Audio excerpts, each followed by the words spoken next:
Hello students, Radhe Radhe. आज हम लोग अपने पार्टनरशिप के जो हमारा फर्स्ट चैप्टर है बेसिक फंडामेंटल्स का, आज हम कुछ इसके क्वेश्चंस करने वाले हैं जो थ्योरिकली बेस्ड हैं, जो हमारे थ्योरी पे बेस्ड है। ठीक है ना। देखिए, इसका क्वेश्चन नंबर 1 है, exercise question number 1, partnership deed के से रिलेटेड है। क्वेश्चन 1 आपको दे रखा है, in the absence of partnership deed state that provisions of the partnership act 1932 14। यह मीन्स है कि अगर हमारे पास पार्टनरशिप डीड की एब्सेंस है, हमारे पास पार्टनरशिप डीड नहीं है, ठीक, तो पार्टनरशिप इंडियन पार्टनरशिप एक्ट 1932 के हिसाब से हम लोग उसका प्रोविजन यहाँ पे किस तरीके से करते हैं। ठीक है, जैसे कि सैलरी ऑफ पार्टनर्स, हम लोग पार्टनर्स को सैलरी नहीं देते हैं अगर हमारे पास एग्रीमेंट नहीं है, हमारे पास डीड नहीं है। ठीक है, तो हमें बताना है इंटरेस्ट ऑन कैपिटल्स हम पार्टनर्स को देते हैं या नहीं देते। ठीक है, अगर हमारे पास एग्रीमेंट नहीं होता तो उस टाइम पे हम लोग पार्टनर्स को इंटरेस्ट कैपिटल्स पे प्रोवाइड नहीं करते हैं। ठीक है, फिर सी पॉइंट है, interest on loan by partners, क्या जो भी हमारा पार्टनर ने लोन दिया है फर्म को, उसके ऊपर हमारे यहाँ पे इंटरेस्ट चार्ज किया जाएगा क्या। ठीक है, मैं आपको बता दूं कि अगर कभी भी हमारी बिजनेस फर्म इंटरेस्ट लेती है, ठीक है, सॉरी मतलब लोन लेती है पार्टनर्स, उस केस में हमेशा हमारा फर्म पार्टनर्स को इंटरेस्ट प्रोवाइड करती ही करती है। ठीक है, तो इस केस में हमेशा हमारा 6% इंटरेस्ट चार्ज यहाँ पे किया जाएगा। ठीक, फिर डी पॉइंट है, डिवीजन ऑफ प्रॉफिट, मतलब मीन्स हमारा प्रॉफिट का शेयरिंग, हमारा प्रॉफिट का शेयर कैसे रहेगा। हमारे में प्रॉफिट का शेयर इक्वल रहने वाला है अगर हमारे पास पार्टनरशिप डीड नहीं है, उस केस में हमेशा हम लोग अपने पार्टनर्स को उनका प्रॉफिट इक्वल शेयर कर देते हैं। फिर ई पॉइंट है, इंटरेस्ट ऑन पार्टनर्स ड्राइंग्स, क्या जब हमारे पार्टनर्स को ड्राइंग करते हैं तो क्या उस पर हमारा इंटरेस्ट चार्ज किया जाता है।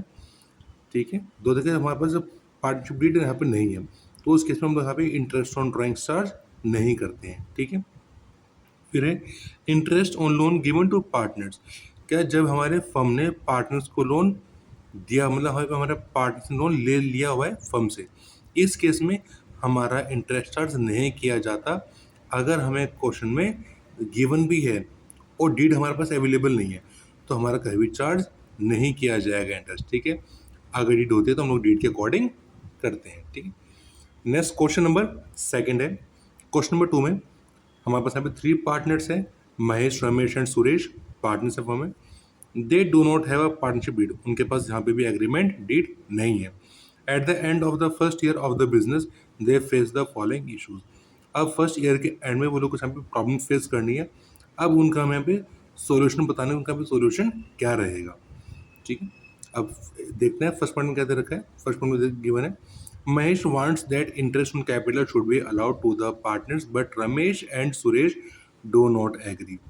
अब महेश ये चाहता है कि जितने भी उन्होंने कैपिटल्स इंट्रोड्यूस करी है बिजनेस के अंदर, उन पे इस पे कैपिटल्स के ऊपर इंटरेस्ट उन्हें मिले। ठीक है, उसे इंटरेस्ट मिले, लेकिन इसके लिए रमेश एंड सुरेश एग्री नहीं करते हैं। ठीक है, तो हमने डिस्कस किया था प्रीवियस लेक्चर में, है ना, कि जब भी हमारे पास एग्रीमेंट नहीं होता तो हम लोग इंटरेस्ट चार्ज, कैपिटल चार्ज नहीं करते हैं, तो इसलिए महेश का यहाँ पे क्लेम एक्सेप्ट नहीं किया जाएगा। Then point number B, Ramesh wants that the partnership should be allowed to draw salary but Mahesh and Suresh do not agree. अब यहाँ पे हमारा रमेश जो है, रमेश पार्टनर सैलरी डिमांड करा है बिजनेस से काम करने के बदले में, लेकिन इसके लिए महेश एंड सुरेश एग्री नहीं करते। ये भी हमें पता, इस बार इसके बारे में भी हमें पता है, जब हमारा एग्रीमेंट नहीं होता तो एग्रीमेंट नहीं होने की सिचुएशन में कहीं पार्टनर को सैलरी प्रोवाइड नहीं करी जाती, इसलिए यहाँ पे रमेश का भी क्लेम एक्सेप्ट नहीं किया जाएगा। ठीक है, देन सी पॉइंट है, Mahesh Mahesh and Ramesh wants that Suresh should pay interest on loan give to him by the firm but Suresh does not agree. अब यहाँ पे हमें बोला गया है कि सुरेश ने जो है मतलब रमेश और सॉरी महेश एंड रमेश ये चाहते हैं कि फर्म ने लोन दिया हुआ है सुरेश को। ठीक है, कि फर्म ने सुरेश को लोन दिया हुआ है, या हम यही बोल सकते हैं कि सुरेश ने फर्म से लोन लिया हुआ है। अब महेश एंड रमेश ये कह रहे हैं कि भैया रमेश अब तुम हमें इंटरेस्ट ऑन लोन पेमेंट करो, फर्म को इंटरेस्ट पेमेंट करो, लेकिन इसके लिए सुरेश एग्री नहीं है। ठीक है, अब मैंने आपको बता दिया कि अगर कभी भी हमारे पास एग्रीमेंट नहीं होता तो इस केस में हम लोग कभी भी पार्टनर से इंटरेस्ट चार्ज नहीं करते हैं लोन के ऊपर, ठीक है। तो यहाँ पे सभी क्लेम एक्सेप्ट नहीं किया जाएगा, ठीक है। नेक्स्ट डी पॉइंट है, Mahesh and Ramesh having contributed more capital desire that the profit should be distributed in the ratio of their capitals contributed contribution, but Suresh does not agree. अब यहाँ पे जो महेश हैं और रमेश, ये दोनों बोल रहे हैं कि हम लोगों ने अपने कैपिटल्स ज़्यादा कंट्रीब्यूशन करी है बिजनेस के अंदर, फर्म के अंदर, तो हमें जो प्रॉफिट शेयरिंग होगा उनका प्रॉफिट शेयरिंग उनकी कैपिटल्स के अकॉर्डिंग डिस्ट्रीब्यूट होना चाहिए, उनके अकॉर्डिंग कैपिटल्स रेशो के हिसाब से प्रॉफिट आपस में शेयर होना चाहिए, लेकिन इसके लिए सुरेश एग्री नहीं है, ठीक है। तो इसका हम लोग अपना हम डिस्प्यूट्स कैसे सॉल्व कर सकते हैं, तो इंडियन पार्टनरशिप एक्ट के हिसाब से अगर हमारे पास डीड अवेलेबल नहीं है तो उस केस में हमारे पार्टनर्स हमेशा अपने प्रॉफिट को इक्वल डिस्ट्रीब्यूट करते हैं, ठीक है। तो यहाँ पे महेश और रमेश का जो क्लेम है यहाँ पे एक्सेप्ट नहीं किया जाएगा, ठीक है। नेक्स्ट क्वेश्चन नंबर हमारा 3 है, following different have reason among P Q and R state who is correct in each cases, ठीक है। हमारे पास यहाँ पे कुछ पॉइंट्स दिए हुए हैं, हमें बताने कि इनके बीच में कुछ यहाँ पे प्रॉब्लम्स क्रिएट हो रही हैं, ठीक है। अब यहाँ पे हमें इनका करेक्ट सॉल्यूशन बताना है, ठीक है। इसमें कौन सही है, इन पी क्यू आर तीनों में से कौन सी यहाँ पे और कौन गलत है, ठीक है। पॉइंट ए के according P used 50,000 rupees belongs to the firm and earned a profit of rupees 5,000. Q and R wants the amount to be given to the firm. अब P है, P ने 50,000 रुपीज़ फर्म के use किए हुए, मतलब उसने firm के amount firm का था लेकिन उसने पर्सनल पर्पज से यूज़ कर लिया, ठीक है। पर्सनल पर्पज से मतलब मीन्स फर्म के पर्पज से यूज़ किया, ठीक है। मतलब उसने पर्सनली उसने इंडिविजुअली मतलब क्यू और आर से अलग उसने इतने रुपये फर्म की यूज़ कर ली जिसमें कि उसे 5,000 रुपये का प्रॉफिट भी अर्न कर लिया। अब क्यू और आर ये चाहते हैं कि जो पूरा का पूरा अमाउंट है, जो उसने अमाउंट पी ने लिया था वो वाला अमाउंट और प्लस प्रॉफिट, दोनों अमाउंट फर्म के पास आने चाहिए, ठीक है। तो हमारे पास यहाँ पे जो पी है, पी को पूरा का पूरा अमाउंट उसे फर्म को जमा करना पड़ेगा, जितना उसने फर्म से लोन लिया था वो वाला, मतलब जितना उसने फर्म के पैसे लिए थे वो वाले, और इससे जो प्रॉफिट कमाए वाला अमाउंट, दोनों अमाउंट के टोटल जमा करने पड़ेंगे। तो टोटल हमारे पास यहाँ पे जो है 55,000 रुपीज़, ठीक है। हमारे पास ये अमाउंट फर्म को जमा किया जाएगा पी के थ्रू। नेक्स्ट क्यू पॉइंट है, sorry B point, Q use 10,000 rupees belong to the firm and incurred a loss of rupees 1,000. He wants the firm to bear the losses. अब Q ने हमारे पास यहाँ पे 10,000 रुपये फर्म के use किए हुए और उन 10,000 रुपीज़ में से 1,000 रुपये का लॉस हो गया। अब वो चाहता है कि जो 1,000 रुपये का लॉस है ये हमारा बस खाली फर्म बियर करे और उससे बस खाली फर्म को 9,000 रुपये देने पड़े, ठीक है। लेकिन ऐसा नहीं होता, जितना भी उसने फर्म से अमाउंट लिया हुआ है वो पूरा का पूरा अमाउंट से फर्म को देना पड़ेगा, ठीक है। जैसे फर्म को उसने 10 रुपये फर्म से लिए थे तो लॉस से मतलब नहीं है फर्म को, ठीक है। तो क्यों पूरे 10 के 10,000 रुपये फर्म को पेमेंट करेगा, ठीक है। फिर C point, P and Q wants to purchase goods from Star Limited, but R does not agree. तो P और Q ये दोनों के दोनों गुड्स स्टार लिमिटेड से परचेस करना चाहते हैं, बट लेकिन R इसके लिए एग्री नहीं है, ठीक है। अब यहाँ पे हमारे देखा जाए कि मेजोरिटी, यहाँ पे मेजोरिटी ज़्यादा कहाँ पे है, ठीक है। क्योंकि देखो जब ये दो पार्टनर्स सामान लेने लिए कहने, इसका मतलब यहाँ से हमारे पास सामान यहाँ पे हो सकता है हमें सामान हमें सस्ता मिल रहा हो, ठीक है। हो सकता है यहाँ पे फर्म को कोनो के बेनिफिट्स हो रहा हो, ठीक है। अब यहाँ पे हम लोग हमेशा मेजोरिटी के बेसिस पे देखते हैं, मतलब जहाँ पे हमारे पास वोट्स ज़्यादा होते हैं उसके अकॉर्डिंग हम लोग यहाँ पे डिसीजन ले लेते हैं। जैसे हमारे पास यहाँ पे पी और क्यू, यहाँ पे मेजोरिटी थी, हमारे पास आर सिंगल था, इसलिए हम लोग यहाँ पे स्टार लिमिटेड से गुड्स परचेज कर लेंगे क्योंकि हमारे मेजोरिटी ज़्यादा है, ठीक है। Then D point, Q and R wants to admit W but P does not agree. अब यहाँ पे हमारे क्यू और आर पार्टनर जो हैं वो न्यू पार्टनर डब्ल्यू को एडमिट करना चाह रहे हैं, बट इसके लिए पी एग्री नहीं है। अब हमने कोई पहले ये भी डिस्कस किया था कि हमारे अगर किसी पार्टनर को एडमिट करना है तो उसके लिए सारे पार्टनर्स को एग्री होना ज़रूरी है, मैंडेटरी हो जाता है। अगर यहाँ पे कोई भी सिंगल पार्टनर एग्री नहीं करता तो हम लोग अपने पास न्यू पार्टनर को एडमिट नहीं करेंगे, ठीक है। देन ई पॉइंट, तो हम लोग यहाँ पे डब्ल्यू को एडमिट नहीं करेंगे, यहाँ पे पी को बात को माना जाएगा। Next E point, E had given loan of rupees 2 lakh to the firm and demand interest 10% per annum. P and Q do not want to pay the interest. अब देखो हमारे पास यहाँ पे आर ने लोन दे रखा है फर्म को 2 लाख रुपए का, ठीक है, और उसके बदले में 10,000 रुपीज़ मांग भी रहा है, सॉरी उसके बदले में 10% इंटरेस्ट मांग रहा है, ठीक है, लेकिन पी और क्यू जो है इस बात के लिए मना कर रहा है कि उन्हें इंटरेस्ट, कि आर को इंटरेस्ट नहीं दिया जाएगा। अब हमारे पास यहाँ पे पार्टनरशिप डीड भी हमारे पास नहीं, क्योंकि हमारा टॉपिक ही पार्टनरशिप डीड अब्सेंस का चल रहा है, ठीक है। और जब भी हमारे पास यहाँ पे पार्टनरशिप डीड नहीं होती तो उस केस में हमेशा हमारा रेट ऑफ इंटरेस्ट 6% ही होता है, यानी कि यदि यहाँ पे हमारे आर की बात तो डिनाई किया जाएगा, इसे इंटरेस्ट तो मिलेगा बट यहाँ पे इंटरेस्ट से 6% मिलेगा, 10% से इंटरेस्ट नहीं मिलेगा, ठीक है। ऐसे हम लोग यहाँ पे इनकी सोल्यूशन कर सकते हैं, ठीक है। फिर नेक्स्ट आपका है क्वेश्चन नंबर 4 है। क्वेश्चन नंबर 4 के अंदर हमारे पास यहाँ पे 3 पार्टनर्स हैं, ये भी हम डिस्कस कर लेते हैं। वरुण, तरुण एंड शिवम, 3 पार्टनर्स हैं and in a firm they do not have partnership deed. अब यहाँ पे भी हमारे पास डीड नहीं है। वरुण है, Varun is introduce further Capitals of ₹5 lakh on 1st October 2024, whereas Shivam took loan of ₹50,000 from the firm on 1st October 2024. Disputes have arisen among them on the following. अब हमारे पास यहाँ पे देखो कुछ डिस्प्यूट्स क्रिएट हो रहे हैं, ओके। अब वरुण ने तो अपनी कैपिटल्स इंट्रोड्यूस के लिए ₹5 लाख 1 अक्टूबर में, एंड शिवम ने वहाँ पे फर्म से लोन ले रखा है ₹50,000 का ऑन द सेम डेट, ठीक है, 1 अक्टूबर में ही।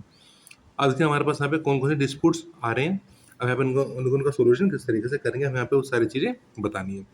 तो ए पॉइंट के according Varun demands interest 10% per annum on ₹5 lakh being his extra capital. अब वरुण बोल रहा है कि भैया मैंने अपने पास यहाँ पे एक्स्ट्रा कैपिटल कॉन्ट्रीब्यूट किया तो मुझे यहाँ पे 10% का इंटरेस्ट मिलना चाहिए, लेकिन ऐसा नहीं होता अगर हमारे पास यहाँ पे जब हमारे पास यहाँ पे एग्रीमेंट ही नहीं है, हम लोग यहाँ पे इंटरेस्ट कैपिटल्स देते ही नहीं, चाहे हमारे पास यहाँ पे इंटरेस्ट, चाहे हमारे पास यहाँ पे कैपिटल्स पुराने वाली हैं, चाहे हमारे पास यहाँ पे कैपिटल्स नई वाली हैं। इस केस में हम लोग अपने पास यहाँ पे इंटरेस्ट नहीं दिया जाएगा, ठीक है। एंड फिर B point, Tarun desires that his son Deep should be admitted as a partner and he will give him half of his share. Varun and Shivam do not agree. अब देखिए हमारे जो तरुण है, तरुण अपने बेटे दीप को अपने फर्म में एडमिट करना चाह रहा है, उसे पार्टनर बनाना चाह रहा है, और उसके लिए बोल रहा है कि जो उसका आदर्श जो उसका खुद का अपना शेयर है उसमें से आधा शेयर दीप को दिया जाएगा, लेकिन इसके लिए वरुण एंड शिवम एग्री नहीं है, ठीक है। अब यहाँ पे हमारे पास 2 पार्टनर्स एग्री नहीं है, ठीक है, तो हम लोग यहाँ पे उसे एडमिट अपने पास नहीं करेंगे न्यू पार्टनर को, क्योंकि एडमिशन के लिए सही पार्टनर से एग्री होना ज़रूरी हो जाता है, ठीक है।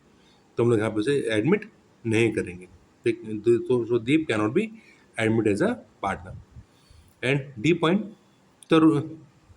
तनुन, अब शायद नाम स्पेलिंग मिस्टेक हो गई है, ठीक है। यहाँ पे तरुण आएगा, Tarun has withdrawn ₹50,000 from the firm for his personal use. Varun and Shivam are of the view get that Tarun should be charged interest 10% per annum, to which Tarun objects। अब यहाँ पे जो हमारे यहाँ पे लोन विड्रॉ किए हैं तरुण ने बिजनेस फर्म से पर्सनल यूज के लिए, एक तरीके से हमारे इसके लिए लोन हो गया, मतलब लोन टू द पार्टनर हमारा हो गया, ठीक है। अब वरुण और शिवम ये बोल रहे हैं कि इसके बदले में तुम्हें इंटरेस्ट देना पड़ेगा 10% का, जो भी तुम्हें 10 आपने ड्राइंग्स करी है, लेकिन अब इसके लिए यहाँ पे तरुण ऑब्जेक्ट्स करेगा कि भाई मैं इंटरेस्ट नहीं दूंगा, ठीक है। अब देखो क्वेश्चन के हिसाब से जो हमारा इंडियन पार्टनरशिप एक्ट 1922 के अकॉर्डिंग जो भी हमारे पास यहाँ पे ड्राइंग्स होती हैं, ड्राइंग्स पे कभी भी हमारा इंटरेस्ट नहीं दिया जाता in case of oral partnership या फिर अब्सेंस ऑफ पार्टनरशिप डीड की केस में, ठीक है। तो हमारे पास यहाँ पे इंटरेस्ट ऑन ड्राइंग चार्ज नहीं किया जाएगा, ठीक है। नेक्स्ट क्वेश्चन नंबर है 5। क्वेश्चन नंबर 5 हमारे पास यहाँ पे आ जाता है, थोड़ा सा मैं बुक ऐसे कर लेता हूँ, एक्चुअली नई बुक है ना, थोड़ा सा इसके पेजेस थोड़े टेढ़े मेढ़े से हो रखे हैं। देखिए क्वेश्चन नंबर हमारा है 5। क्वेश्चन 5 में पार्टनर्स हैं 2, हर्षण एंड धीमन। पार्टनर्स हैं सिंस 1 अप्रैल 2024 से। No partnership agreement was made. यहाँ पे भी हमारे पास एग्रीमेंट नहीं है, यहाँ पे भी हमारे पास ओरल पार्टनरशिप ही है, ठीक है ना। They contributed ₹4 lakh and ₹1,00,000 respectively as capitals. यहाँ पे दोनों की कैपिटल्स दे रखे हैं। हर्षद की कैपिटल्स है ₹1,00,000 और धीमन की कैपिटल्स है ₹1,00,000। ठीक है। अब यहाँ पे जो है in addition Harshad given loan of ₹1,00,000 to the firm on 1 October 2024। अब इस कैपिटल से अलग हर्षद हर्षद ने फर्म को लोन दिया हुआ है ₹1,00,000 का ऑन 1 अक्टूबर 2024 में। ठीक है। And due to long illness Harshad could not participate in business. अब बेचारे बीमारी की वजह से हर्षद जो है बिजनेस में कंट्रीब्यूशन नहीं दे पा रहा है। ठीक है। फ्रॉम 1 अक्टूबर 2024 से एंड टू 30 सितंबर 20 मतलब उसने अगस्त और सितंबर से 2 महीने उसने बिजनेस में पार्टिसिपेट नहीं किया। तो and profit for the year ended 31 March 2025 was ₹1,80,000। हमारे पास यहाँ पे जो प्रॉफिट हुआ है ₹1,80,000 का। अब इसकी वजह से जो हर्षद एंड धीमन में यहाँ पे कुछ डिस्प्यूट्स आ रहे हैं, क्योंकि हर्षद ने बीच में छुट्टी ले ली 2 महीने की बीमारी की वजह से, इसलिए यहाँ पे कुछ प्रॉब्लम्स आ रही हैं। अब देखते हैं हम लोग यहाँ पे कैसे सॉल्व करेंगे। अब जो हर्षद यहाँ पे क्लेम करना चाह रहा है कि he should be given interest 10% per annum on Capitals and loan. अब हर्षद बोल रहा है कि मुझे अपनी कैपिटल्स के ऊपर भी और लोन के ऊपर भी, दोनों पे मुझे 10% का इंटरेस्ट चाहिए। ठीक है। लेकिन हमारे पास यहाँ पे एग्रीमेंट तो है ही नहीं, है ना। जब भी हमारे पास एग्रीमेंट नहीं होता तो कभी भी हम लोग इंटरेस्ट ऑन कैपिटल्स नहीं देते हैं। ठीक है। और रही बात लोन के लिए, तो लोन पे हम लोग यहाँ पे ओनली 6% इंटरेस्ट चार्ज किया जाएगा। ठीक है। इसके बाद फिर आ जाता है next point, second point, profit should be distributed in the ratio of capital. अब हर्षद चाह रहा है कि जो उसका पूरा प्रॉफिट है, पूरे बिजनेस फर्म में प्रॉफिट हुआ ₹1,80,000 का, इस पूरे प्रॉफिट को इनकी कैपिटल रेशियो में बांटा जाए, क्योंकि यहाँ पे हर्षद की कैपिटल ज़्यादा है। लेकिन ऐसा यहाँ पर नहीं होगा। इंडियन पार्टनरशिप एक्ट 1932 के हिसाब से हमारे पास अगर कभी ओरल पार्टनरशिप होती है तो प्रॉफिट हमेशा इक्वल डिस्ट्रीब्यूट किया जाता है। ठीक है ना। फिर नेक्स्ट अब जो धीमन है, देखते हैं धीमन क्या क्या क्लेम करना चाहता है। धीमन चाहता है profit should be distribute equally. ठीक है, करेक्ट बात है, क्योंकि प्रॉफिट हमेशा हमारा इक्वली डिस्ट्रीब्यूट होता है पार्टनरशिप एक्ट 1932 के हिसाब से in case of oral agreement, है ना। ठीक है, तो यहाँ पे इसकी बात एग्री किया जाएगा और प्रॉफिट इक्वल शेयर किया जाएगा। फिर second point, he should be allow ₹2,000 per month as remuneration for the period he managed the business in the absence of Harshad. अब यहाँ पे कोई नया पॉइंट आएगा। अब ये बोल रहा है कि भैया 2 महीने हर्षद बीमार था, तो उसके बदले में मुझे ₹2,000 पर मंथ का सैलरी चाहिए, या मुझे काम करने के बदले मुझे रिम्यूनरेशन चाहिए, क्योंकि उसने अकेले पूरे बिजनेस को मैनेज किया था। ठीक है। लेकिन ऐसा नहीं होता। ओरल केस में हम लोग कहीं पार्टनर को रिम्यूनरेशन देते ही नहीं हैं। ठीक है।